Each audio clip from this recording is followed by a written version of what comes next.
All right, we'll continue. So null hypothesis is no change to average lifespan. The main hypothesis is the average lifespan is now changed. And how does it change? Changed to over 80 years. Okay, so change to now it's over 80 years old is the average lifespan. Okay. So that means it's still below 80 years. The null hypothesis one. Yeah, below 80s, yes. Yeah. So this is the H0 and this is the H1. Is it just like the opposite of the real hypothesis? Correct. Opposite, yes. Yeah, good. I'll use that term. So this means the opposite of this one. Okay. So that's why if you have that 99% confidence, right? If you draw the normal curve, this one would be the 1% would be the hypothesis, right? Accept hypothesis. This one is accept the null hypothesis. Are we trying to prove that the hypothesis is right or wrong? Right. We're trying to find out whether it's right or wrong. Right. So we're trying to find out whether the number is going to be above or below the critical value. Yeah. Okay. So if we were to calculate the critical value using the number 80, so 80 plus that times by 2.325 would be equals to, I'm just going to use the answer. So that would be, okay, I'll rewrite it here actually. So critical value, right, is mean of the hypothesis and then plus standard deviation over square root of the sample size times by T alpha. So that would be 80 plus 8.1 over square root 200 times by, we found out this one earlier, which is 2.325 using the table, right? Or I think your teacher might tell you to use 2.33, doesn't really matter. Use the calculator, punch it out, you would get 81.33. Okay, so this critical value, right, means, so if you put that into the hypothesis testing curve, so this is 81.33. Right, this is the critical value, right? This is the critical value, and okay. So this is the critical value, and this the left hand side is accept null hypothesis, right? The right hand side you will reject the null hypothesis, which means there is. So this one would be H0, and then you reject the null hypothesis. And the value of the sample size, where is it? Well, the sample mean is actually 83 in this question. So 83 is to the right hand side of the critical value, which means that you are rejecting the null hypothesis because it lands in, because the actual sample size, it lands in this area here. Is that the whole thing? Yeah, that's it. Because you just want to know whether you reject or accept the null hypothesis. Now, that's it. So we reject the null hypothesis, and the statement is that there is enough evidence. Okay, so the keywords are, I'll use simple English first. There is enough proof, right? There's enough proof that the average lifespan, so that average lifespan is greater than 80 years. Other questions are only going to be on this level, or it's going to go like harder? They will phrase the questions in very different ways. I wouldn't say it's harder, it's just could be more confusing. Yeah, but the calculation, if you get it, the calculation is not hard. But the phrasing of the question could be a bit confusing. Okay, let me see if they have another example.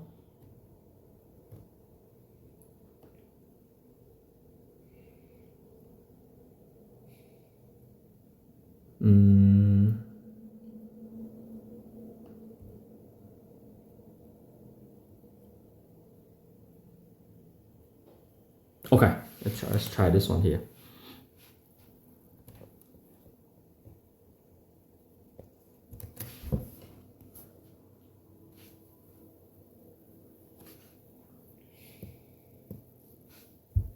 I think if you get this, the calculation is not hard, okay?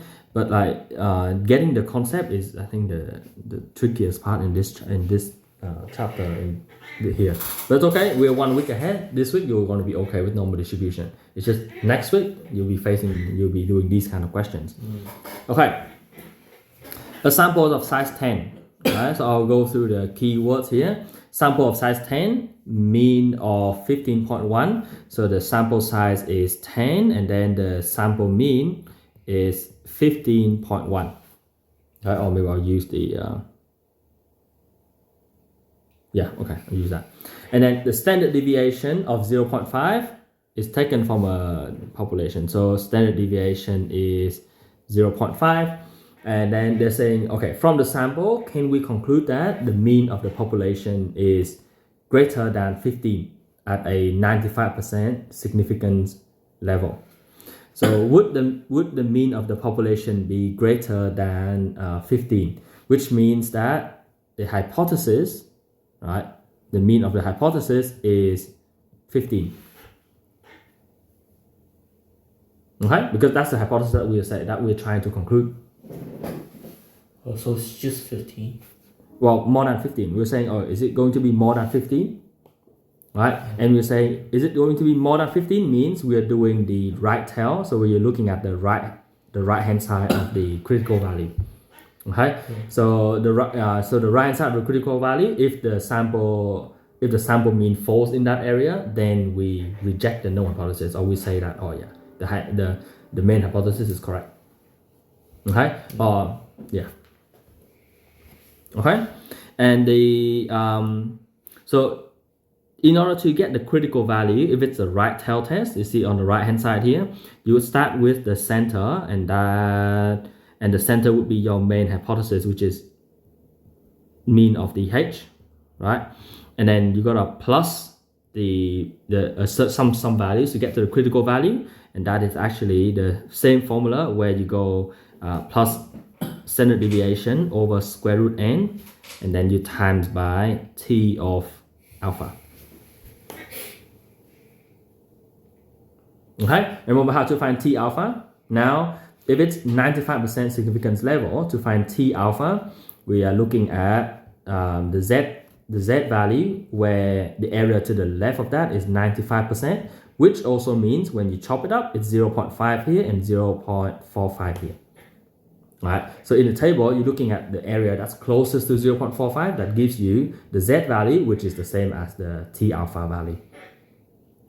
Okay? So table again, this one here, 0.45. Now let's see where that is. 0.455, 0.454, 453, 452, 0.4505, and then 4495. So 0.4500 is right between these two, right? And those two are 0.4, 0.5. So the decimal would be something like 0.045, right? And then the whole part would be 1.6, yeah, to correspond to these two here. Yeah, make sense? Yeah. So the T alpha would be 1.645. Okay, so that would be the T alpha in this case. So then this one would be 1.645. That will give you the error in between to be 0.45 from the 0 to that. So yeah, so in order to calculate the critical value, then you would just punch in the values, and this one would just be 15, right? And then standard deviation is given here, and then the sample size is given here.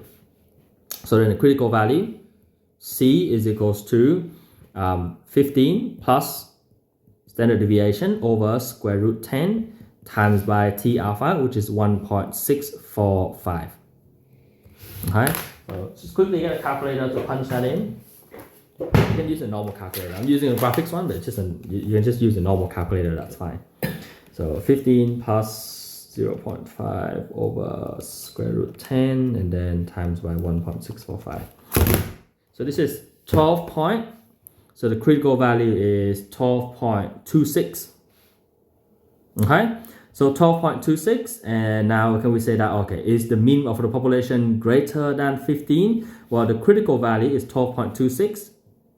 You put that in, and remember the critical value is here because we're doing the right tail test. So now this is 12.26. Where is our actual mean? Our actual mean is 15.1, right? 15.1 is like here. 15.5, 15.1 is here. So do we reject the null hypothesis or do we accept it? Or do we fail to reject? Reject or fail to reject? Which one? Just fail to reject. Fail to reject is the middle. So remember, fail to reject is like, that's why I don't like this, but it's like negative of negative is positive. So the middle is accept null hypothesis. This one on the right hand side is reject null hypothesis. So we're actually rejecting the null hypothesis because it's on the right hand side of the tail So here. it just means like hypothesis.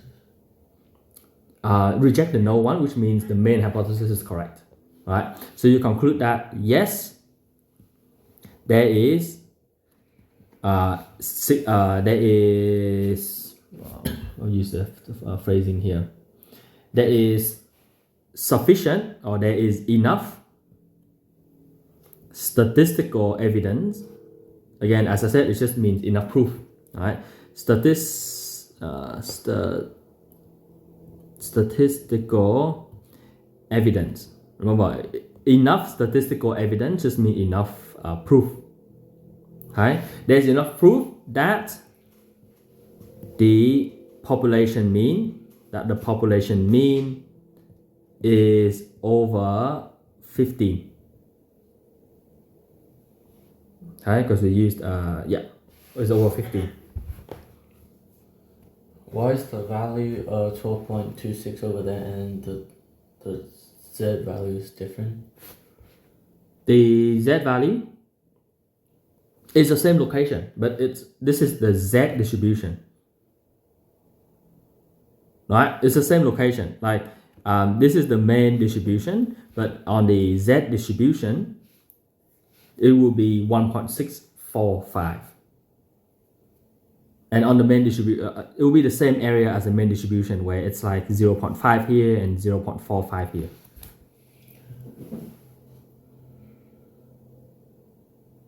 Why is it different? Why is it different? Because the actual mean here is different. So in the main distribution, the mean that we're using is the number here, which is 15. And then the standard deviation is 0.5.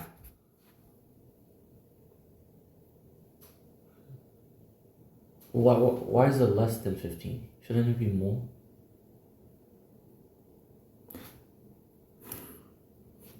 Okay. So this is why the hypothesis testing is a little bit confusing because it doesn't exactly apply to the normal distribution. So the normal distribution is like, okay, let me think of how to explain this. Okay, the reason why I don't like this the way they're phrasing this is because what you actually learn and what actually makes sense is unit 4 math methods. Unit 4 math methods, everything you learn will make a lot of sense. It will be difficult to understand, but once you get it, it makes a lot of sense. But this one, you just gotta have to apply the algorithm without fully understanding what it means, is what they're saying here. Okay, so the algorithm is first to identify whether it's the right tail test or the left tail test, and then you find the critical value, and then you put the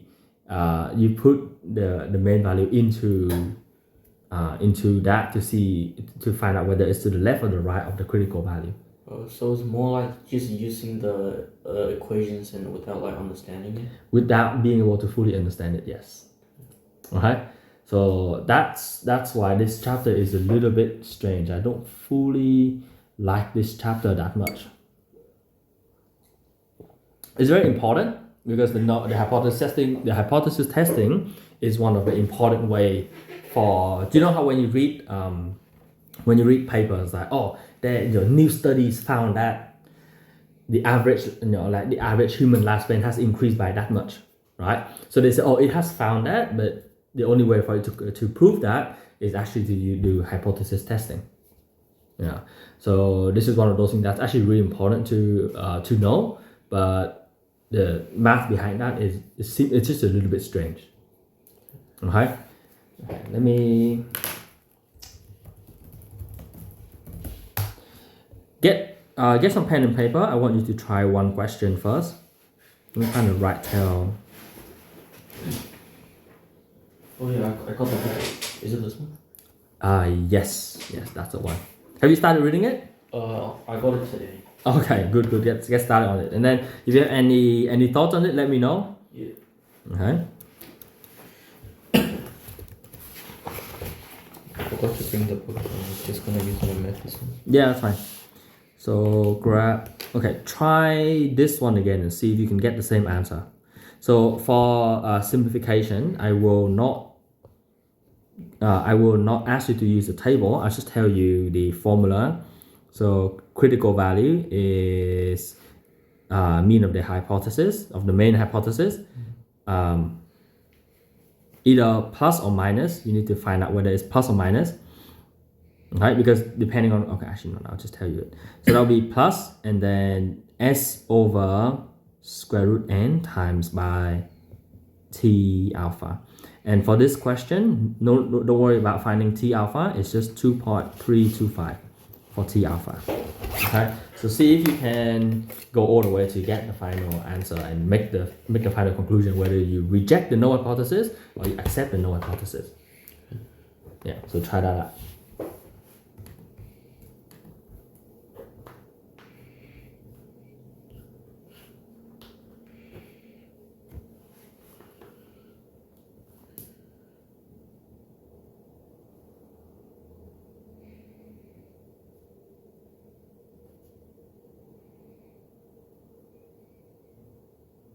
Didn't we already do this? Yeah. But see if you can reproduce the same answer. Okay.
Okay, did you get the answer? 81.33. 81.33, yep. And then because 81,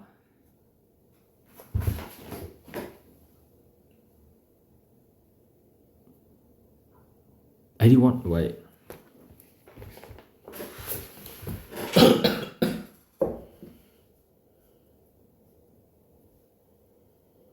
The one that you're comparing, the sample mean is let's see. So you put 81.33 and the one you're comparing is 83. The sample, let's see, the sample mean 83 years. All right. this sample mean of 83 years is the one that you compare with, because you can't, well, if you use the number 80 in the calculation, because you use 80 plus, right, 8.1 over square root 200, right, and then times by 2.325, right? Because you use the number 80, you can't compare that with the number 80, because then it will always be more than 80. Right? So you're actually comparing the critical value, C, I'll change that one. You're comparing the critical value with the sample mean of 83 years, and see whether it is significant. So it is outside of the normal range or not. But then why does it say like whether it's greater than 80 years? Yeah. So okay, whether it's greater than 80 years, it's just to say that this is the is the right tail test, because greater than 80 years, you're testing the right tail of right tail on your hand. Is it actually comparing with 83 or 80? You have to compare the sample. This is the sample mean. Right? This is the sample mean that you're comparing with, if it makes sense. So if this is like less than 83, then is this still greater than 80 years or less than 80 years? Okay, I see. Okay, maybe I'll use a different example. I think we're banking on this for too long. I'll use another example here. Might make hopefully a bit more sense. Okay, this one here, two-tail test. Fishing line manufacturer. Okay, I'll try this one. Worst case scenario, I've got to teach you a different method. Not sure if your teacher will accept it. All right.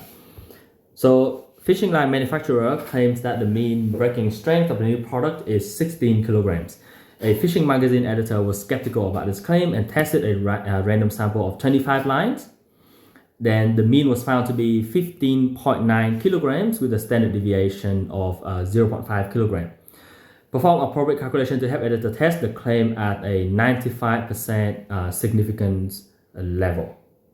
Okay, let's see. So they claim the mean breaking strength is 16 kilogram. Right, and then the fishing magazine editor was skeptical about this claim, tested a random sample of 25 lines, so n equals to 25. And then the mean was found, so the sample mean x bar is equals to 15.9 kilogram in the sample. Yeah, and then standard deviation s is equals to 0.5. Okay, and then perform appropriate calculations to help the editor test the claim at 95% significance level.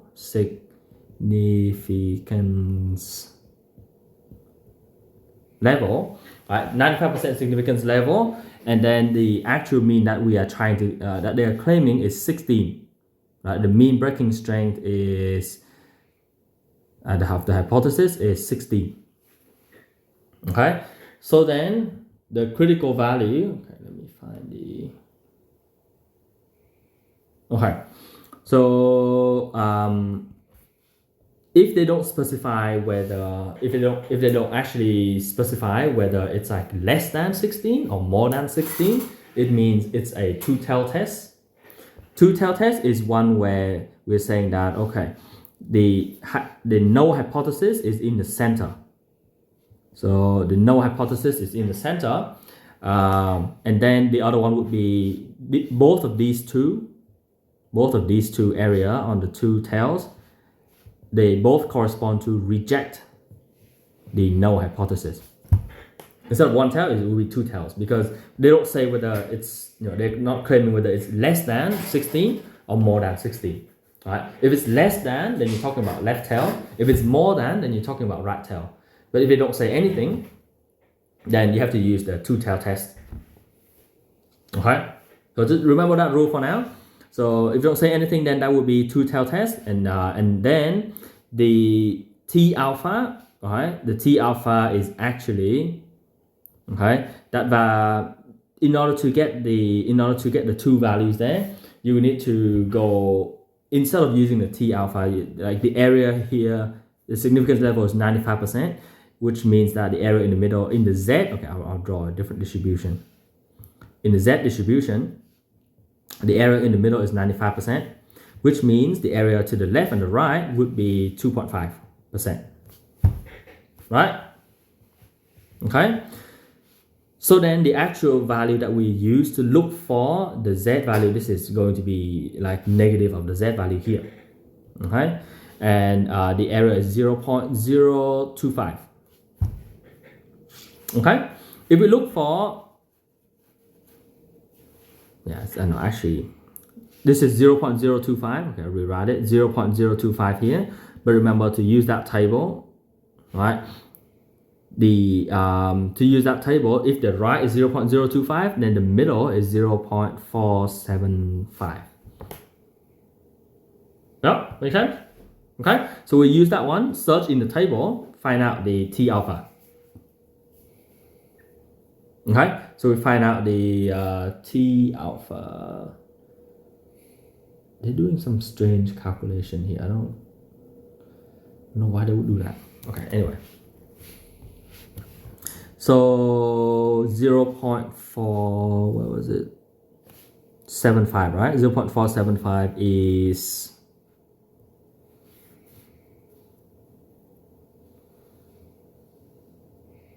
this one. Right? It's exactly 0.4750. So then the actual value is just 0.06 and then 1.9. So that would be 1.96. Okay? Yeah. So exactly 1.96. Okay.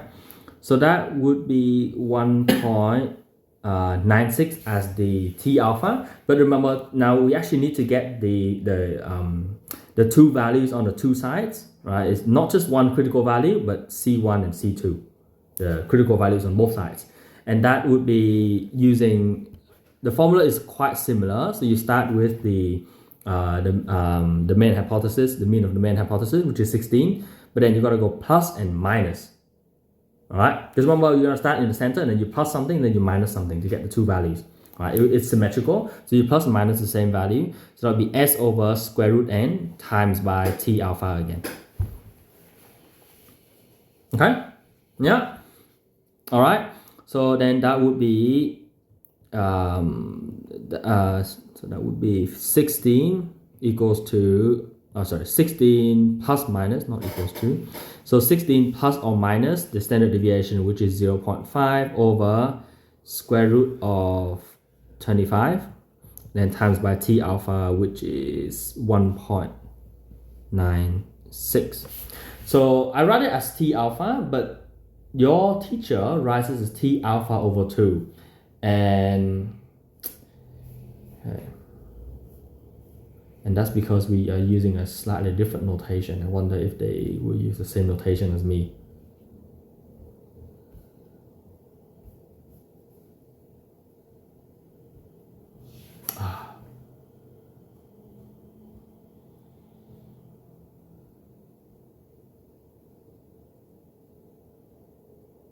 Oh, actually, no.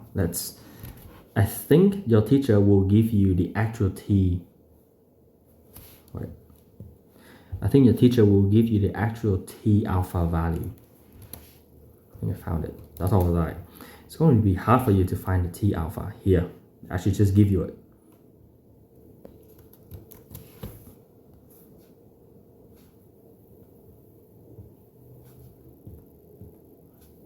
As long as you can apply the formula and get the right answer, roll with it for now. Okay?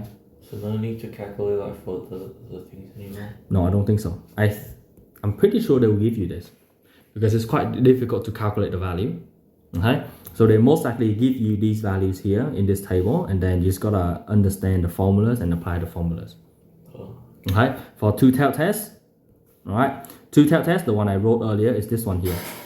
It's times by T of alpha over 2 for a two-tailed test. So for example, for that question was 95%? Two-tailed test. Yes. So a 95% significance level is this one here. Alright? So 95% significance level, and then we are looking at the two-tail, for a two-tail test, so T alpha over 2 would be 1.96. Remember the one number that I told you earlier, 1.96? It's the same answer. All right, so you can use the table to work it out, but I'm hoping that they give you this set of answers. You can just look at it, okay? But you can work it out using what I told you to get the same answer. Okay, so yeah, so you get 1.96, and that's the number T alpha over 2 that you will multiply into the formula here.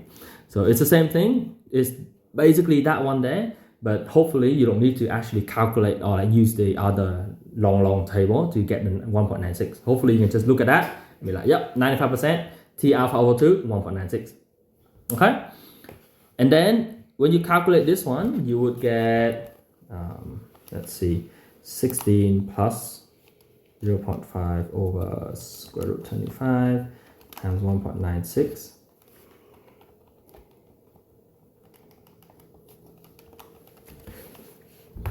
Is 16. So when you plus it, so this answer here would be 16.196. Okay, and then when you do a subtraction, it would be, I think 15.5. So 0.804. Okay, so the two critical values are 15.804 and 16.196. And what is the manufacturer claiming? They claim that the mean breaking strength of the new product is 16 kilogram. All right. Now, is it enough evidence to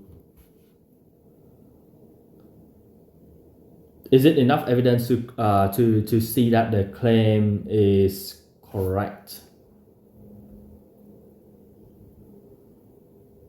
Okay. So we use, what was it, 15 point, the sample size, okay, so we use 16 as that one. So 15.9 kilograms, the sample mean is 15.9. All right, and then we put 15.9 in here. That would be roughly around here between the two values, right? 15.9 is between the two values. All right, so which means it fails to reject the null hypothesis, or we accept the null hypothesis. And the null hypothesis in this case would be the opposite of this one. So the mean breaking strength is most likely not 16 kilogram. It's a bit strange, right? Yeah. Okay, maybe we park this one for now. This is half of next week's content. Okay, okay. Wait. So your first lesson for specialists is always on Wednesday. Yeah, Wednesday, Thursdays, and Fridays. Wednesday, Thursday, and Friday. Yeah. So okay, maybe we pack this content. All right, I'll just leave it here. Don't worry too much about this one because this is on the Thursday and Friday lesson. Okay, so we have one more lesson to go through this hypothesis testing before you actually have to learn about hypothesis testing. Now I'll teach you another one, which is the one most likely to be on Wednesday next week. Okay, and that is confidence interval. So I'll show you this one. So that one, this confidence interval makes a lot more sense. In my opinion, this one makes a lot more sense. Okay, I'll write it in the bigger version for you. How do they even invent these formulas? Good question. I can get to that, but if you have time next week. Confidence intervals is something that you will learn in math methods. So you see, the thing I don't like about going through this content in year 10 is that in order to understand this, you need a lot of complicated math, which is why math methods push that to year 12. Because you learn all the math first, and then when you learn, this is the last chapter in year 12. Like this is like at the end of year 12, then you learn this chapter of confidence intervals in actual math methods content. And you don't learn this in specialist. The matrices, right? What you do in week 4, matrices. Week 3. Yeah, week 3. What you do in week 3, matrices, is a big part of specialists. So I'll show you. Okay, I'll tell you the structure for this term, so you have an idea. I looked at all of your content. Week one and two is normal distribution and hypothesis testing and confidence interval, which is that weird stuff there. Week one makes sense, right? The normal distribution, because that actually is the foundation of methods, which makes sense. Now the hypothesis testing is not part of methods or specialists, because it's a little bit strange. Like the logic behind that is a little bit strange. But confidence interval is part of methods. Okay, so week 1 and 2 you learn about hypothesis testing, normal distribution, and this confidence interval, which I will go through in a few seconds. Then from week 3 to 8, the remainder of the term is matrices. Right, we will flip that around. So 1 and 2, very short amount of time, normal distribution, hypothesis testing, and confidence interval. And then 3 to 8 is all matrices. Well, almost all matrices. The last 2 chapters will be on permutation and combination. Have you learned those before? NCR, NPR, not combination. Okay, yeah, that one is a bit tricky, but that one is part of specialist. So only the first 2 weeks of this term, what you're learning is not technically math specialist next year, but everything else is math specialist. Okay, so survive the first 2 weeks, and then week 3 onwards is very relevant content to math specialists. Okay, just try to survive the first 2 weeks. So after the first 2 weeks, only the hypothesis testing I think is a little bit strange. I'll see. I have to go back and think of a way to connect this with something that makes a bit more sense for you. But and I will go through that again next week before your lesson. But confidence interval makes a lot of sense. Now, I'll use an example.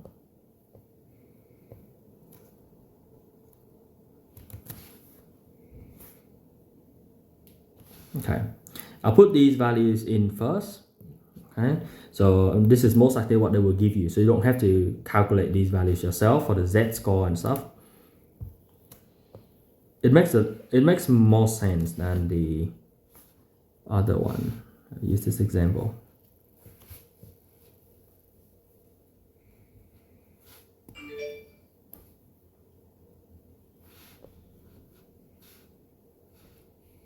Okay. All right, let's read the question. After surveying the 20 people in your class, so that's the sample size, you find out they plan to spend an average of $40.53 on their lunch today. And then the standard deviation, I'll rewrite this. The standard deviation is 0.23. Use these statistics to state a 95% confidence interval for the average amount that will be spent on lunch today. Now, I'll rewrite it. 20 people, you ask 20 people, right? And then the average is $4.53 that they said they'll spend on lunch, right? And then you calculate standard deviation. S is equals to 0.23 cents. Okay, so using a normal distribution, you will see something like this, where if you were to write this in the normal distribution way, it will look something like 4.53, and then you plus 1, 2, 3 standard deviation like that, right? But we'll leave that one for now. Okay, and you want a 95% confidence interval, right? Because we're talking about money spent on lunch. Okay, so note that the amount that will actually be spent on lunch is an unknown value. Right, we don't know because it hasn't happened yet. Okay, because it's not lunchtime yet. Like this is still like before lunchtime, and you ask 20 people in your class, and then they say that this is the information, and you gotta say, okay, how much do you think people will spend on lunch? So I'll teach things in a bit of a reverse order. If you ask 20 people and the average is 4.53, if I were to ask you, okay, James, guess how much will be spent on lunch today? Most likely you used to be like, about 4.5, $4.53, right? Because you asked 20 people and you did a calculation and the average is 4.53. So if someone asks you, how much do you think people will spend? You'll be like, well, about $4.53, right? Now that is called a point estimate. Point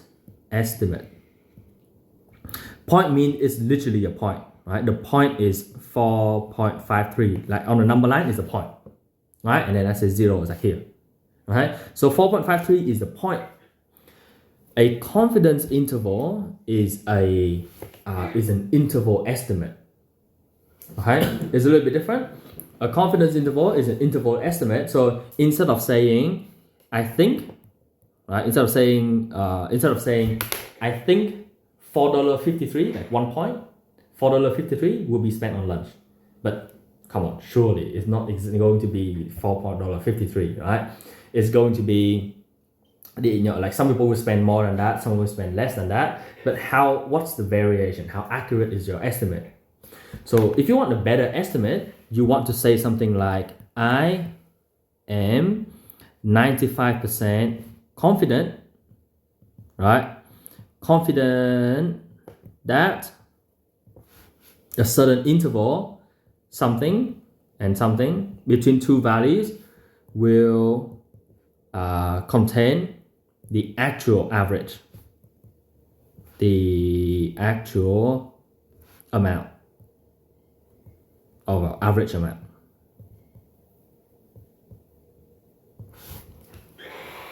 Okay, so it's like saying instead of saying oh, I'm sure it's $4.50, you want to say something like, I am 95% sure that it's between $4.30 and $4.60.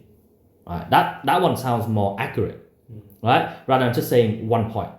So this is how you use an interval estimate. And this thing here, the two, have you seen that brackets before? Like, if it's like brackets 3 and 4, means the value is between 3 and 4, like that. Have you seen that before? No? Okay. So this is an interval. Well, these two are basically equivalent. Okay, so brackets 3 means the lower end is 3, and then the other value is the upper end. Right, so you're saying that the values will be between 3 and 4. So it's not the same as like the point? No, it's not a point, it's an interval. So it's saying that, okay, on the number line, this is 3, this is 4. You're saying that, okay, the value is somewhere between 3 and 4. Or that the interval between 3 and 4 has a 95%, because we're talking about 95% confidence interval, has a 95% chance to contain the actual mean. Again, we don't know where the actual amount is. Right? We don't know what the actual amount is. It hasn't happened yet. Right? We don't know what it is, but you can say that you are 95% confident that that interval will contain the actual mean, the actual amount. Okay, so this is like a range of values. You want a range of values. You don't want just the one value. So how do we calculate this range of values? Well, this range of values, the formula will be, remember, it's a range, so it will have to be centered around your actual mean. So your actual, like the sample mean is 4.53, and then you gotta find what's the value on the left and what's the value on the right. Okay, now let me show you that this is based on the idea of the normal distribution, where it's symmetrical around the mean. And so you're just minusing some sort of value, and then you plus the same value. Now, what is this question mark here in order to get the confidence interval? The thing that you are plusing or minusing is also called the margin of error. And that formula for that is S over, let me see what notation they use. They use S over square root n, yep, and then times by Z. Looks familiar? Looks familiar with the hypothesis testing? It's also S over square root n times by, not Z, but T alpha. That's what I said earlier, it's like the same as Z. Okay?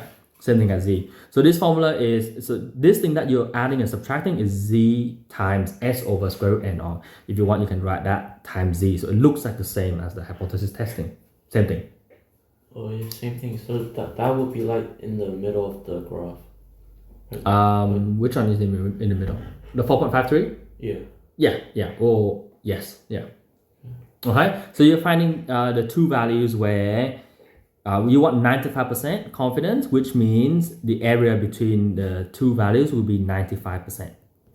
All right. So in the normal distribution, in the normal curve, all right, in this normal curve here, the area in the middle is 0.95, right?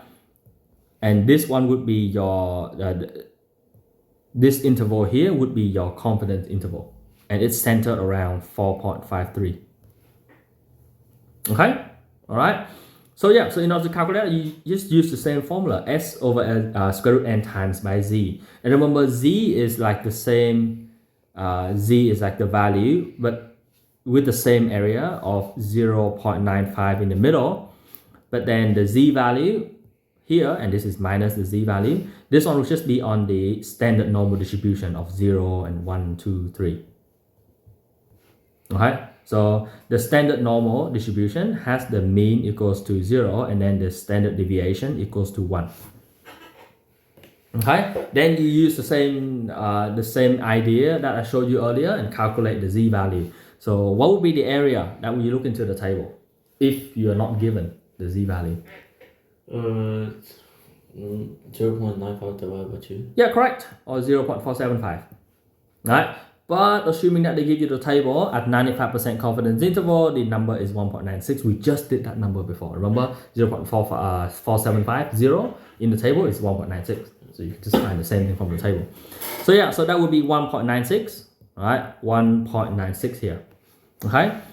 Now back to the formula, the confidence interval. So the confidence interval would be the mean, which is 4.53, and the number on the left will be minus. All right, the standard deviation, which was, what was the standard deviation? 0.23.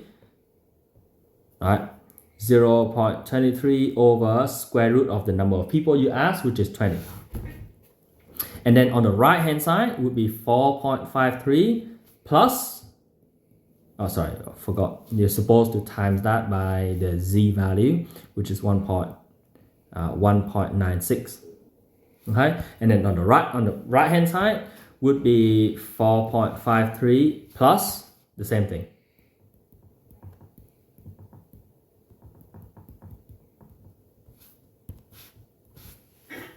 Okay, so essentially you gotta find out this number once, and then you just go 4.53 minus that and plus that to get the confidence interval. Okay, so I'll just use the answer here.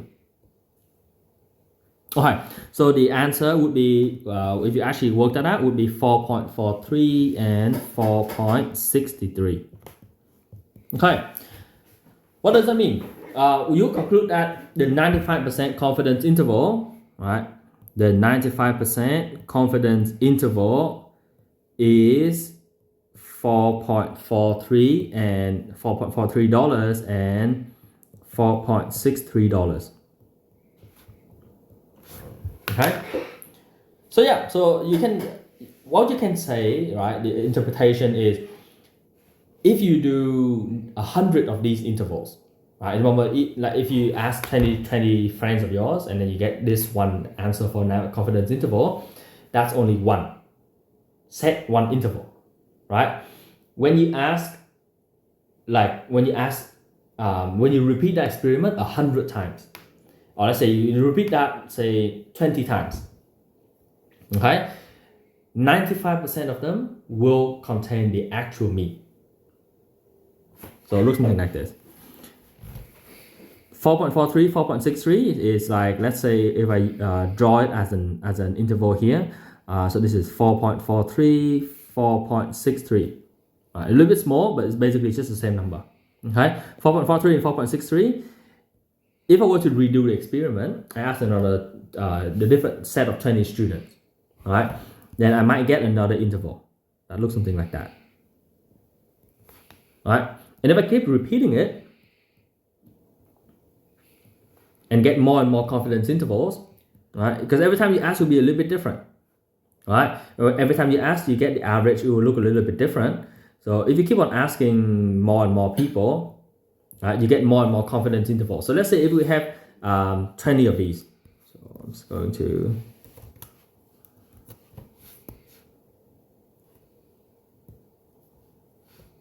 okay, so let's just say 10 for now.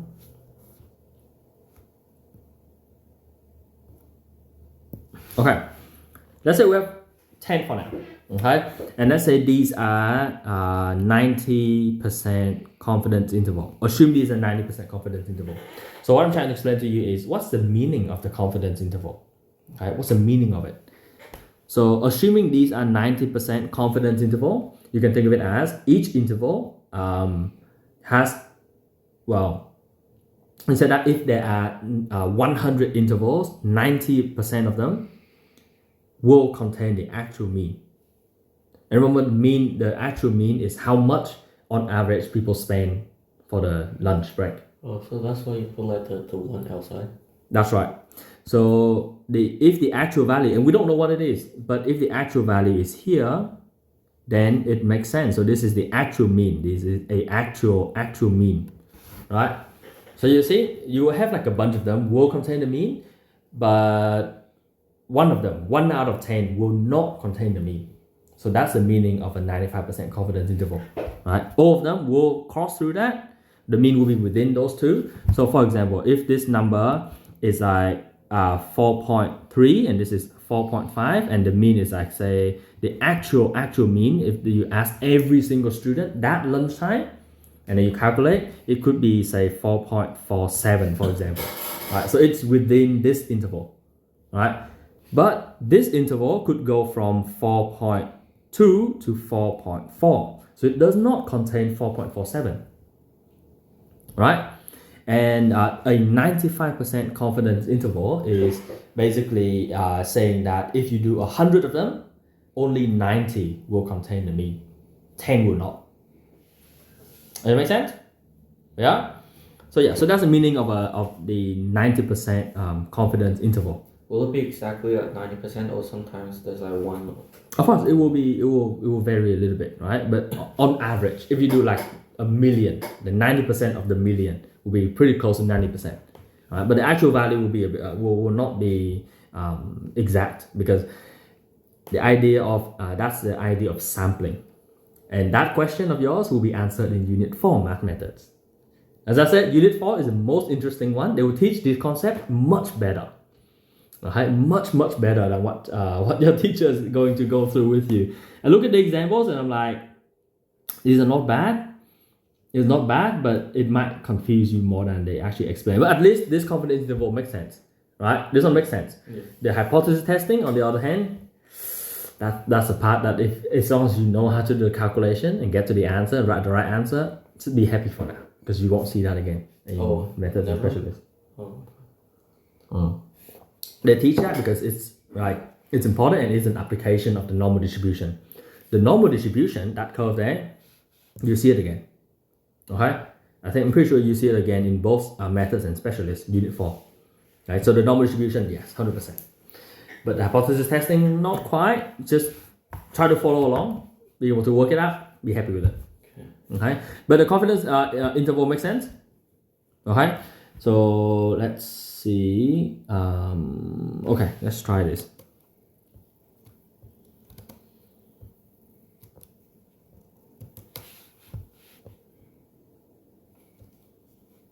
See if they have the answer here. Yeah.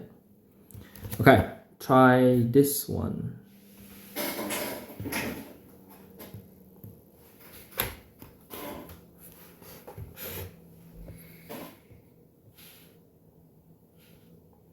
Okay, can you read this?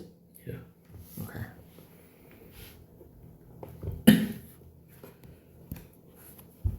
What is the equation? Oh, right. So it would be, we'll use the formula. X bar, so X bar plus minus Z times the standard deviation over square root n. Okay, and for the Z value, let me just copy down this table from above.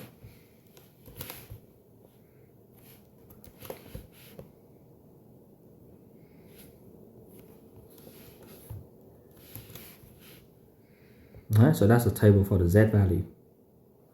Alright, calculate me the 95% confidence interval.